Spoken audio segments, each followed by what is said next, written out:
Dalam ilmu bela diri, sebelum kita belajar tentang bagaimana memukul, bagaimana menendang, bagaimana menangkis pukulan, tentu kita akan diajar tentang bagaimana memiliki kuda-kuda yang kuat. Kuda-kuda menuntut 2 kaki yang kuat. Di dalam ilmu bela diri, ternyata kuda-kuda tidak bisa disepelekan, tidak bisa diabaikan karena itu penting.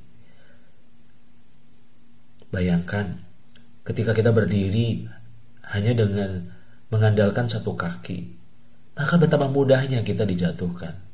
Dan bukan hanya itu, tapi kita nggak punya daya tahan. Kita lelah. Berbeda ketika kita berdiri di atas 2 kaki. Kita tidak mudah dijatuhkan. Dan bukan hanya itu, tapi kita bisa lebih tahan saat kita berdiri. Kita bisa lebih lama. Karena apa? Karena kita berdiri di atas 2 kaki. Di dalam kehidupan kerohanian, kita pun membutuhkan kuda-kuda rohani. Khususnya untuk kita bisa memiliki kemampuan bela diri untuk menghadapi serangan-serangan dari musuh kita. Maka dibutuhkan kuda-kuda rohani. Ingat, kuda-kuda membutuhkan 2 kaki yang kuat. Kaki yang pertama adalah betapa pentingnya untuk kita menjalani hidup tidak seorang diri saja, tetapi Tuhan ingin supaya kita berkomunitas. Itu sebabnya terima kasih kalau Tuhan memberikan kepada kita saudara-saudara yang benar-benar sama-sama mengasihi Tuhan. Dan disitulah kita saling membangun, saling menguatkan, saling mengingatkan, saling memberikan dukungan satu sama lain.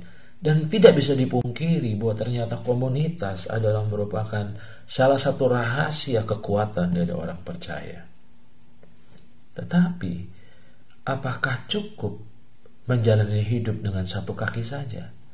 Karena ketika kita ingin memiliki kerohanian yang kuat, maka kita tidak bisa berdiri hanya dengan 1 kaki.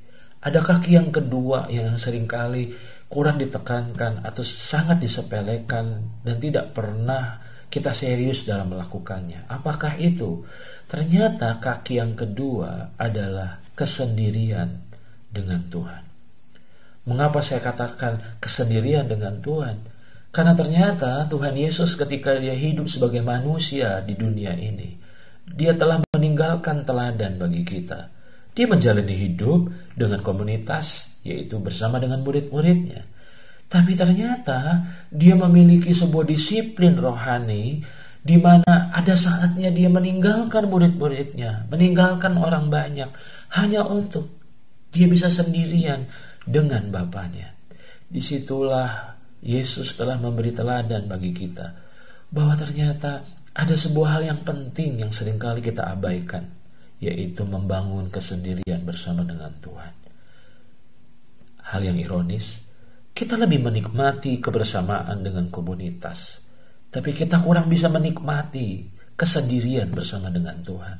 Tidak heran di saat kita bersama dengan komunitas, kita merasa kuat. Tetapi ketika kita sendirian, kita dengan mudahnya dijatuhkan, dikalahkan. Dan disitulah akhirnya kita sadar bahwa ternyata Tuhan ingin supaya saudara dan saya memiliki kuda-kuda rohani. Dan ingat, kuda-kuda rohani menuntut 2 hal yang seimbang. Yang pertama, jalani hidup dengan komunitas, yaitu miliki keluarga rohani. Yang kedua, ternyata betapa pentingnya untuk kita mendisiplin diri kita untuk membangun kesendirian dengan Tuhan.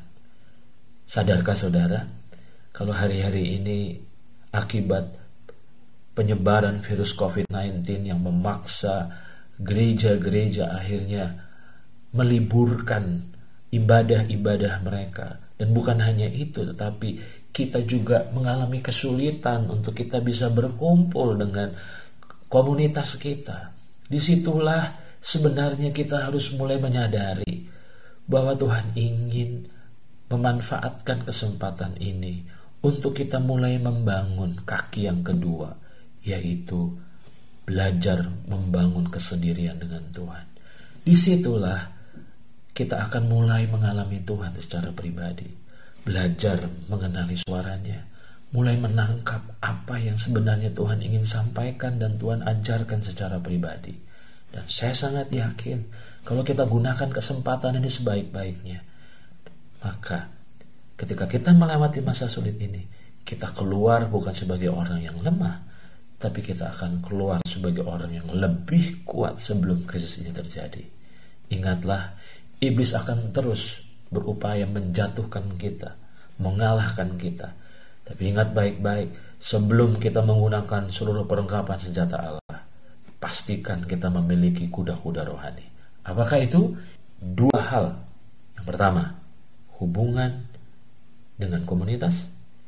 Yang kedua adalah membangun kesendirian bersama dengan Tuhan. Selamat membangun kuda-kuda rohani yang kuat.